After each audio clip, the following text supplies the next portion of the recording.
Hello everybody, 4-Star here, back at it again with another episode of the BFL, our best football league here.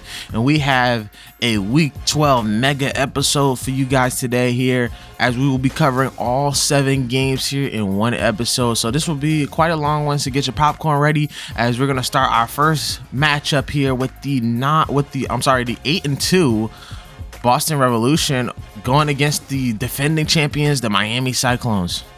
So to start off this much anticipated matchup here, Anthony Vales will roll off to the right here and thread the needle to Frazier on a risky throw to get the first points of the game. And then on the first Miami drive, Rex Johnson would complete a routine pass to BB Cash, but he would be injured. He hurt his shoulder, and I believe it was a bruised shoulder. He would be out until the fourth quarter, and that was a massive loss for the Cyclones today. And then on the very next play, Johnson will be looking for Young here, but he finds Chris Ulrich for the Revs' first turnover of the day. So Vales and the Revs getting another opportunity to score here, and score they will, as Anthony Vales throws it right to DeAndre Lane for another touchdown. So Rex Johnson and the Cyclones will be back in their own end zone after a sack here. He would throw it deep here, being tipped away by Atkins, but then Ulrich would come again with his second pick of the night. And he was such an impact player today. They would end up only getting 3 points, but now to score 17-0. And with only about a minute left in this first half, Rex Johnson would finally connect with Damon Parkman, the substitute for BB Cash, as they get inside the 5. As they would do a fake fullback run, tosses it right to Young, and the Cyclones would get on the board finally and would make this a 17-7 game before halftime. But with 30 seconds left and with 3 timeouts, Anthony Vales and the Boston Revs said, hey, we have a shot here, and he would give it right to Calvin Lloyd, and he would take this one all the way into the end zone for a 61-yard touchdown, and would increase their lead to 17 once again. Now starting here at the beginning of the third, the score now 24-10. Rex Johnson getting pressure, and he just heaves it deep into double coverage, and the rookie Keenan Vance would get the interception to give the Revolution the ball again. Luckily for them, the defense stopped it here, as Rex Johnson would get the ball back, and he would give it to Eric Young, his running back, and one of the best receiving running backs in the BFL. He would get the catch and take this one all the way into the end zone, around 85 yards into the end zone for a touchdown. They're back in business. And then on the next drive, TJ Siegel says, if the offense won't do it, I will. This man got a 5-year contract, and he's showing you why. An interception return all the way back into the end zone for a touchdown. He takes this one 50 yards, and they tie the game back at 24. Anthony Vales looking back, having a great methodical drive, as he throws this one right at the corner once again to DeAndre Lane for their second touchdown of the night. And a couple drives later, after stopping Miami on defense, Corey Smith, the former MVP, would run this one 7 yards into the end zone to make it a 2-score game. And you can tell the Miami fans are not happy after that one. But Rex Johnson would get BB Cash back, and he would utilize him to the best of his ability, as he would throw this one all the way into the end zone for a 45-yard touchdown pass. They still got some life left, but they need the onside kick here, but DeAndre Lane would scoop that one up, and that would be the game here, as the Boston Revolution win another tough game against a top opponent here in this Mega Bowl 5 rematch, 38-31, and now go to 9-2 on the season, and now only need one more win to clinch the #1 seed. So for our second matchup of Week 11, we got the Ohio Bulldogs traveling to LA to take on the Gold. Both teams 4-5 and 5-4 respectively. So this is definitely a playoff contending matchup. So we start off here tied at 7, where Nate Whitwin would bomb this one right to Jeremy Holmberg, the former Dallas Marshal. He would get his first touchdown of the night, making it 14-7. Fast forward to the second quarter, Deshaun McPherson, play action fake, rolls off to the left and throws this one right to Tinsley for a touchdown, fights his way into the end zone there, and it's tied at 14. So now on the goals drive here, Massey would get blown up by the tackle, and then Billups would take this one all the way into the end zone. I believe it was 51 yards all the way down the field for a touchdown, and the Bulldogs would take the lead. But that wouldn't deter the Gold one bit, as Whitman throws it again to Holmberg, this time about 45-35 yards into the end zone for a touchdown to tie the game back at 21. So we're here at a deadlock here at 21 apiece here in the second quarter, a high-scoring affair here. And then McPherson would throw this one right to hand, but he is triple covered, and Bird would get the INT. Whitman would try to take full advantage here as he would try to throw this one right to Holmberg once again, but it gets tipped out of Holmberg's hands and right into Rogers as he gets the INT right back for the Bulldogs. So now the Bulldogs getting ready to try to score here with 1 minute left here in the first half. He moves up off the pocket, throws it to Bowman, but then he gets walloped as well, and then he fumbles the ball. It gets picked up by the legendary linebacker Josh Schmidt for the fumble recovery. And what a sequence of events there. You would have thought this was personal between these two teams, but Sheldon Massey, they finally get a score here right before halftime as they get a goal line toss play touchdown to take the lead once again. So now getting the ball back here in the second half, a long drive almost ending here, throws it to Massey, and Massey would fumble the ball, but they would call it out of bounds at the 1 yard line, where Massey would get another shot to get another third goal line touchdown here, and that would be his third of the day. But Ohio has a run game of their own. Jameson Jean-Baptiste following his blockers and putting a man down as he takes this one all the way inside the 30-yard line. What a bruising run by Jameson Jean-Baptiste here. And then Molden, the backup running back, would fight his way into the end zone for a touchdown, now only down by 7. But now 6 seconds left here in this third quarter. Sheldon Massey, he's only had 2 touchdowns all season with over 600 yards. But now, just like that, he's had 4 rushing touchdowns today with an amazing run here all the way into the end zone for a touchdown with over 150 yards rushing. What a game that the Gold had here. And if it wasn't for Sheldon Massey, they wouldn't have won this game here. They win this one 42-35, one of their highest scoring games to date as they keep themselves alive here in the playoffs as they beat Ohio, and now both of them are stuck at 5-5. So moving on to our third game here, the Orlando Knight Riders here at 2-7, playing a death game here against the Detroit Demons. Both of these teams needing a win here to try to keep themselves alive here in the playoffs. Starting here with Lance Shutt throwing this one deep down the field to his main man, Randall Bynum, but it gets picked off by Vaughn to start this one off. And then Harrison would give this one off to Jonathan Pritchard here, following his blockers as he gets this one into the end zone for an easy touchdown to be up by 2 scores early here in the first half. But now back into the red zone, Lance Shutt would throw this one right to Tamarick Clay, the MVP candidate, for a touchdown there to get back on the board. And now only down by 1 score. And now the Knight Riders, after a lengthy drive here, getting into the goal line here on a 1st and goal.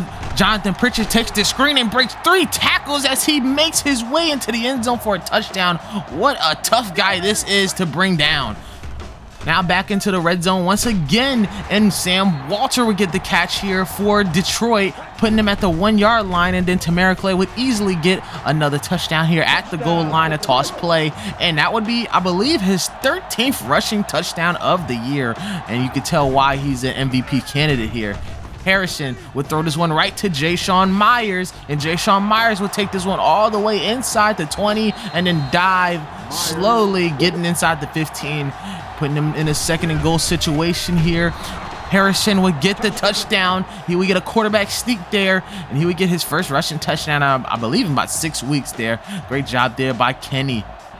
All right, so now down by 11 here. Lance Shutt and this Demons offense need to pull out some strings here, and then Sam Walter would get the catch while the corner commits to the tackle, but he whiffs on it, and they would get the touchdown with some time to spare here as they also get the 2-point conversion. But now they need to get the onside kick here. Monroe, a perfect kick, bounces off of the receiver, and now that is a free ball, and they will get the ball back. The Demons will get the ball back, and now they will have a shot to try to tie this game or even take the lead even. So Lance Shutt throws the ball while getting tackled here, and then Clayton Preston will get the catch there and put them inside the 25 with just a minute left. Shutt dropping back here, throws it right to McKinney and puts them inside the 5. Now in scoring range here, and they have just a little bit of time left here. Shutt looking for Clay, can't find him, right?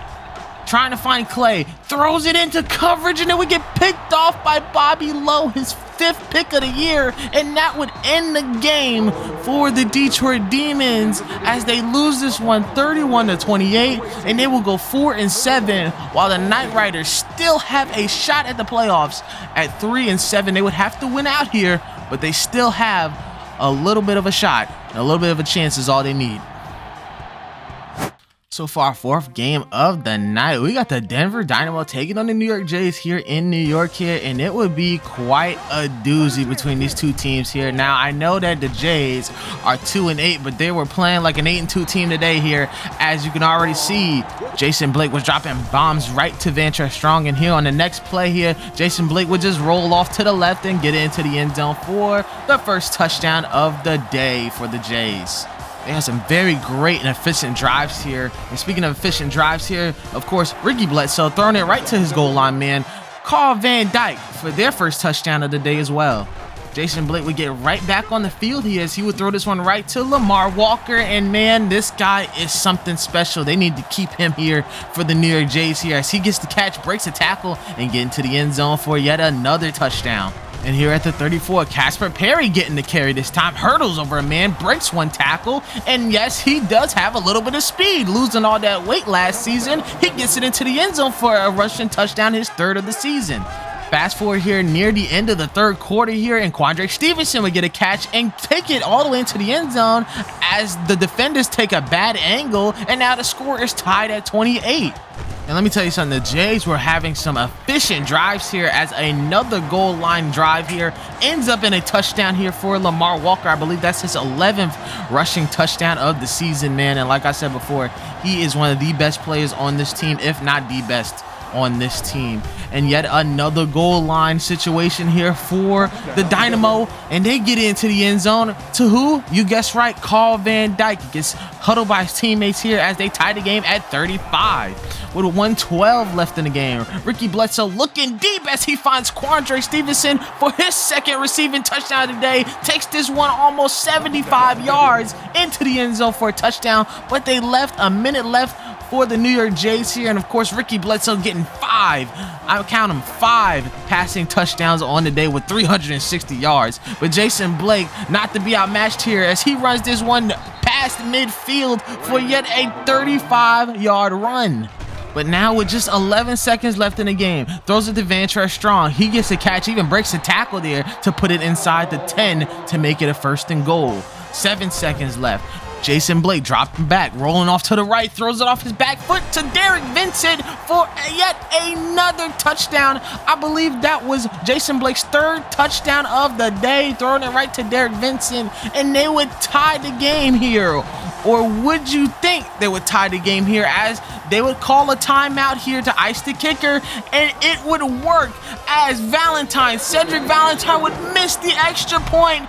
They would miss the extra point, and the game would end on a 42-41 thriller as the Jays suffered their 9th loss of the season, and what a loss it was as they suffered through that game. All the fans had to suffer through that game there. It was such an entertaining game, and I was ready for it to go to overtime, but Valentine misses the field goal, and the Jays will have to go home 2-9 while the Dynamo stay alive here and go 7-3. So now for our 5th game of the day here, we're going to Dallas to see the Marshals take on the Bullets here as they are on a death game themselves, as another loss would take them out the playoffs. And Pat Kane starting off at the 10-yard line here on a beautiful drive here, and he would throw this right to Corey Fitzgerald, his main man since season 2, as they get a score.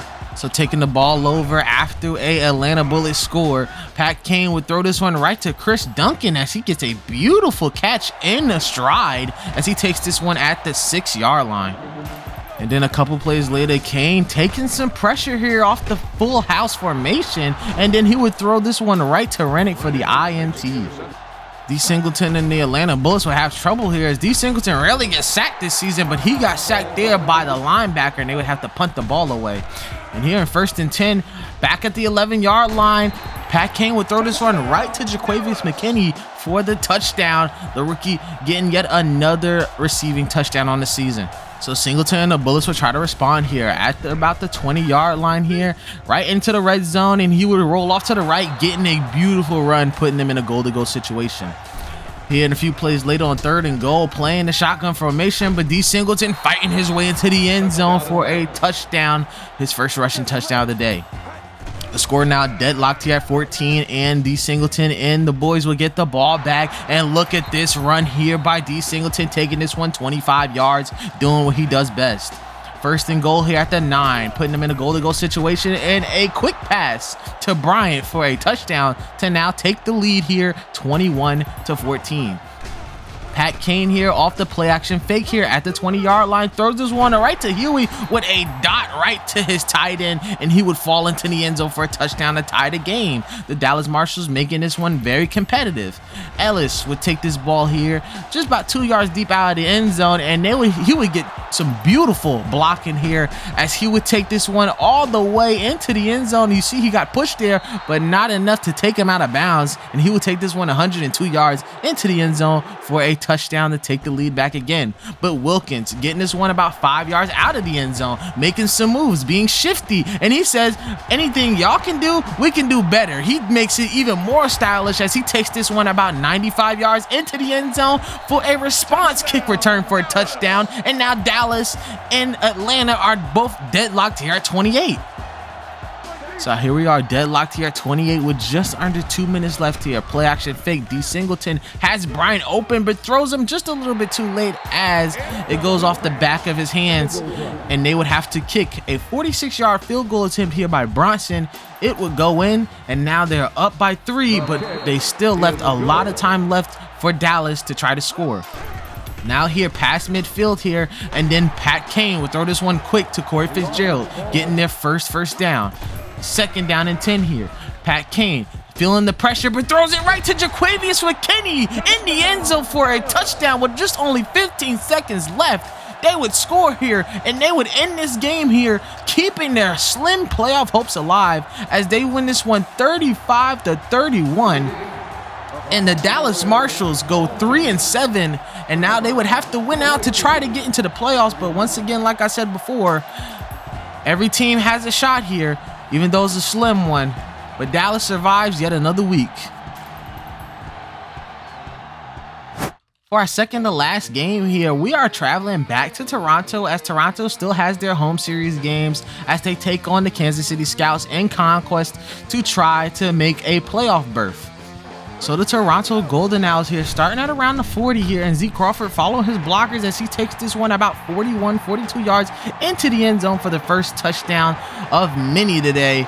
Zeke Crawford having a phenomenal year as that was, I believe, his 12th touchdown of the season. Of course, he's being embraced by his fans here as he got traded from Ohio to Toronto in the offseason. Andy Hewitt throwing this one right to Vasco Laurent as he gets a big catch there to put them inside the 30. But Andy Hewitt will make a big mistake here trying to throw it to his receiver. I believe that was Dana Gaynor, and it got picked off there by Young. And Hastings and the Golden Owls will take advantage of this situation here as Hastings would go all the way near the end zone, tries to dive, but they put him at the 1-yard line. But Hastings would still get his rushing touchdown as he would sneak in, and he would cross the plane for his first of many rushing touchdowns today, his first of many touchdowns in total today. They would get the ball back here, score still 14-0 here, and he would throw a floater right to his rookie compatriot Joey Grantmont for yet another touchdown there, as would be his second of the day, but Joey Grantmont would get his first receiving touchdown as well. But Andy Hewitt and the Scouts here would respond here, taking a high snap and throwing it right into the corner of the end zone for DJ Faison, and would get a touchdown here. Rob Ware was injured, but he would come back later on in the game. So right before halftime here, Hastings would get the ball back here. He takes some pressure, but he's composed, throws it right to the veteran wide receiver, Tony McDaniel, gets the ball, and the defender takes a horrible angle as he takes this one 65 yards into the end zone, and the old GOAT still has it in him to get down the field for another touchdown, and it would make it a 28-7 game here. It was all Toronto all day today. Andy Hewitt here would take a sack here on a 3rd and goal right before halftime, and they would be forced to kick a field goal. The the crowd was loud here today in Toronto here, but this one would basically end the game here as Joey Grandma takes a big wide angle here as he moves on to the left side of the field and would take this one all the way into the end zone here, even avoids a tackle to take this one for a touchdown. I believe around 100 yards there, as the Golden Owls here have a easy win here, but they got one more play left here.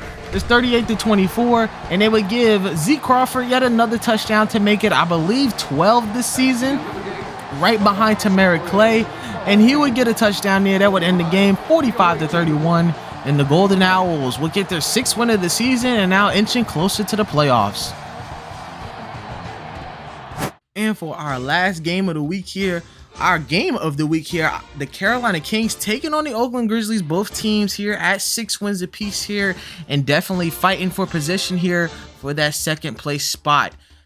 So after a Grizzlies field goal here, Rob Griffin would get his start here, and he would throw this one very deep down the field right to Alonzo O'Neal to put them inside the 20 to start off the game. A few plays later here, Griffin would throw this one right to Damian Kelly here as he high steps his way into the end zone for their first touchdown of the day. So feeling risky here on 4th down, McCoy would go for it here on a 4th and goal, but it overshoots his receiver and a questionable call there. But they would have to turn the ball over on downs here right to Griffith in his own end zone, but it would pay off here as he would get sacked in the end zone by Armstrong for a safety to make it a weird score of 7-5. But when they get the ball back here, Luke McCoy throws this one right to who? Tariq Jammer. Tariq the Freak getting yet another touchdown here. He would make it 12 on the season. And now up by 5 here, Rob Griffith throwing this one deep to yet again Alonzo O'Neal, who is wide open, and he will take this one into the end zone this time for a touchdown to take the lead back. Luke McCoy here dropping back, and he would throw a deep ball of his own, this time to Sam Nelson, and he would get it, putting themselves in the situation to put themselves in the red zone. McCoy dropping back here off the play action, and he would throw it to Leland Jackson, the veteran, getting yet another touchdown. Now the lead has been flip-flopped again to Oakland's favor. Fast forward here to the 3rd quarter, and now the deficit is 8. And Rob Griffith would try to throw this one, and he would throw the Todd Jordan for yet his 2nd pick of the night. He got one pick earlier in a garbage time interception near halftime, and this time the shutdown corner gets his 2nd pick of the night.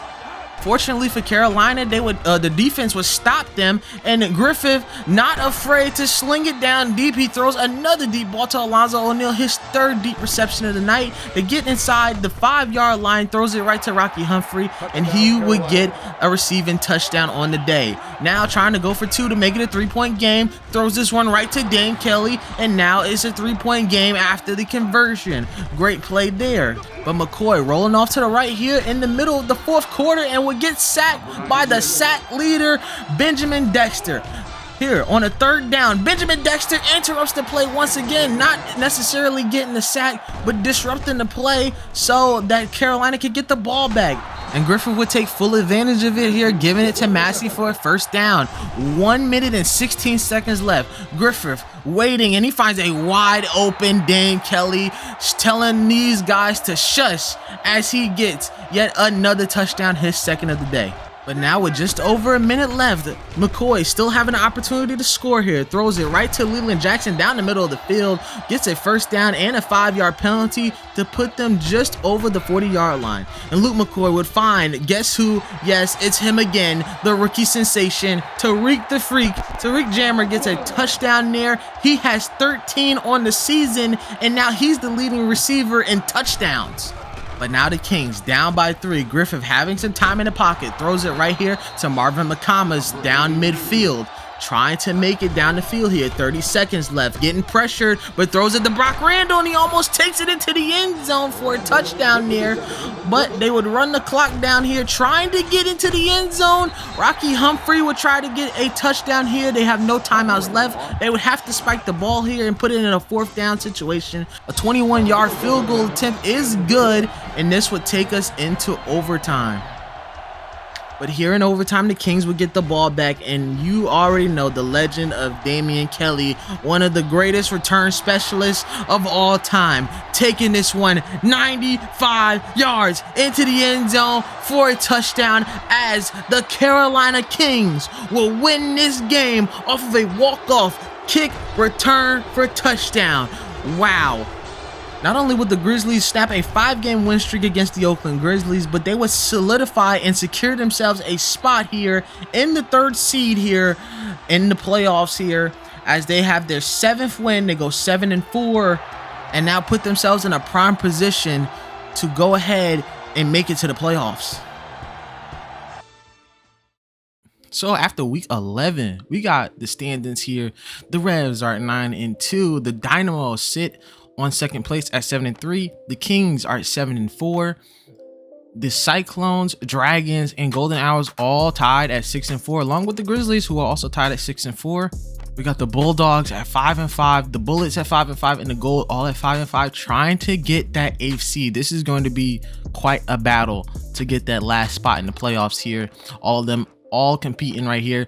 And the fringe teams here, who still have a chance to make the playoffs, but they cannot lose another game. We have the Demons at 4-7, the Marshals at 3-7, the Knight Riders at 3-7, and the Scouts at 3-7, and of course the Jays, who are the first team eliminated, are at 2-9, but they will not be alone too soon. So here in our standings here for the MVP race and our stats here, with our individual players, we got Luke McCoy, man. He has had a spectacular season, 3,300 yards, 34 touchdowns, 8 INTs in the year, with the highest rating this season at a 136. He's having one hell of a season. I believe he has 2 rushing touchdowns as well, so that brings up his total to 36 in total. He's had a spectacular year. Of course, these last few games, he's had an incredible run. Of course, losing in overtime to the Kings. It was a tough one, but they still are in playoff contention, and he's probably the main reason why. Luke McCoy, definitely a contender. And of course, right behind him is Ricky Bledsoe. He just had a spectacular game as well against the Jays. 32 touchdowns, 6 INTs, a 127 rating, and just over 3,000 yards. He's having a hell of a season. He's been the front runner for MVP. It's going to be a tight race between Luke McCoy and Ricky Bledsoe. So I'm pretty much going to make a poll at the end of the season to see what you guys think who should be the MVP, because it's a tight race here. Then, of course, we got Rob Griffith, 25 touchdowns, almost 3,000 yards. He's definitely making a resurgence. Lance Shutt, 2,800 yards, 28 touchdowns. You really can't say too much about him. He's got one of the best wide receiving cores in the league, of course, with Randall Bynum. Anthony Vales, 28-7. He's definitely 3rd in the MVP race. Rashard Murphy, 2,500 yards, 20 touchdowns, 7 picks. Kenny Harrison, 23 touchdowns, 8 picks. Rex Johnson right behind him as well. These are definitely the guys who are going to be in the playoffs this season. All these top guys, except for probably Lance Shutt, he's 4-7, but they can definitely win out. Nate Whitman as well, 23 touchdowns, 9 picks. He's doing a good job. D Singleton, 25 passing touchdowns, 12 picks, and I believe he has 10 rushing touchdowns here. Just a great list of quarterbacks here. Let's go into the rushing. So for rushing, we got Tamarick Clay having a phenomenal season, 14 touchdowns and 1,100 yards. Quite a season from him. Of course, right behind him is Corey Smith with 919 yards. Who would have guessed it, right? After an amazing last season, him winning unanimous MVP. It wasn't even close, but 919 yards and 6 touchdowns for him. Zeke Crawford, 862 yards and 12 touchdowns. From I believe the 32-year-old, he is still holding it down this season. He is one of the best rushers in the league. We got Lamar Walker as well, 11 touchdowns. Sheldon Massey only having 2 touchdowns, pretty much the whole year, get 4 rushing touchdowns, I believe, this week, and had a spectacular week. Getting 4 touchdowns really upped his total, and much deserving total as well. 862 yards, 6 touchdowns. He's been a workhorse for the Gold this season. And then we go to the quarterbacks here. Tyrone Hastings, 803 yards, 6 touchdowns. Jason Blake, 756 yards, 5 touchdowns.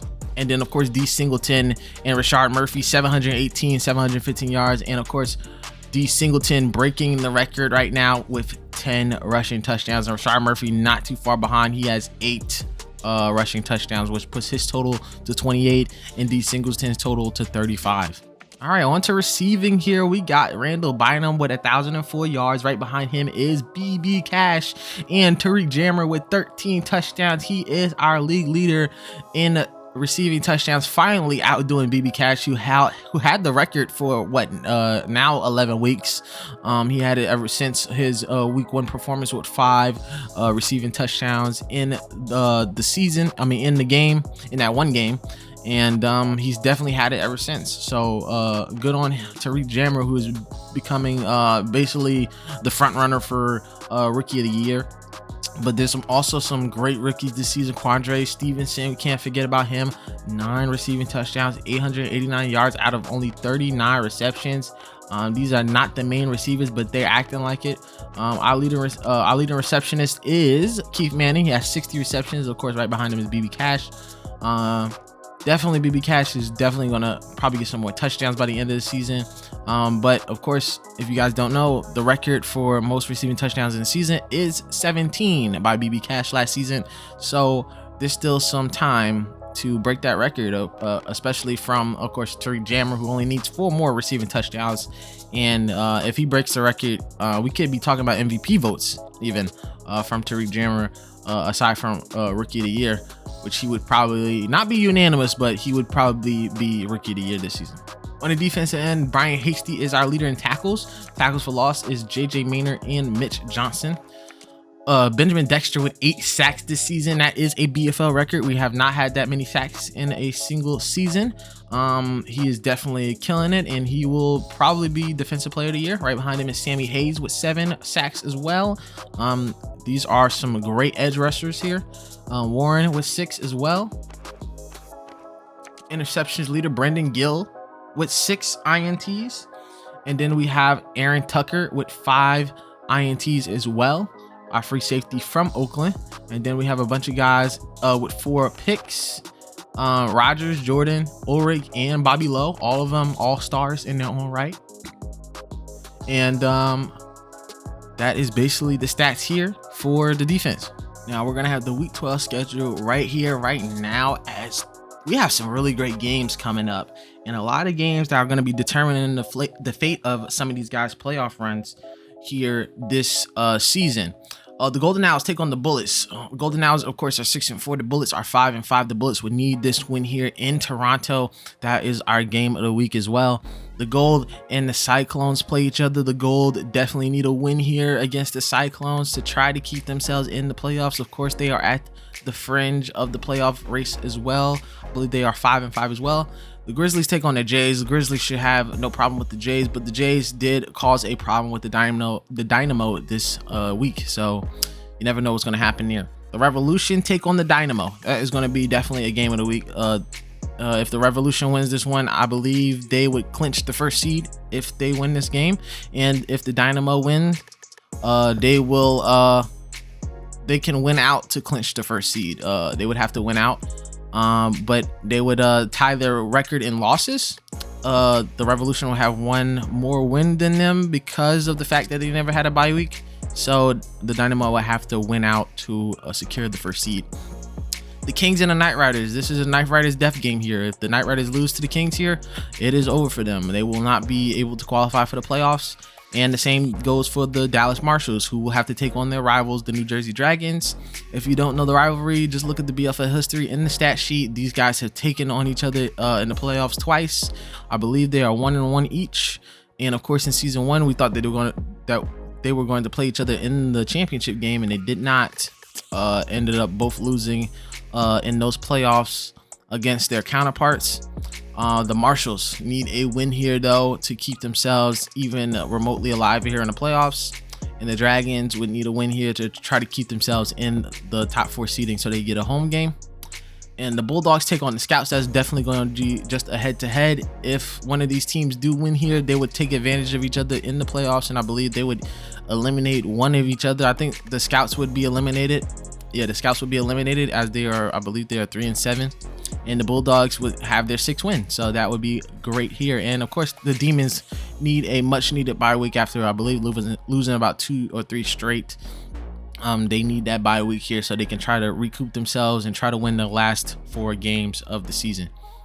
So thank you guys so much for watching this long episode of the BFL. I kind of jumbled up all the games together here, all 7 of those games together. So I do apologize if it's very long, probably like 40 or 45 minutes long. I don't like to have my videos that long, but I just thought it would be good just to put all those games into a singular video. And we had some great games here, so hopefully you guys liked it. Hopefully you guys like and subscribe, and we'll see you guys in our next BFL video. Take care.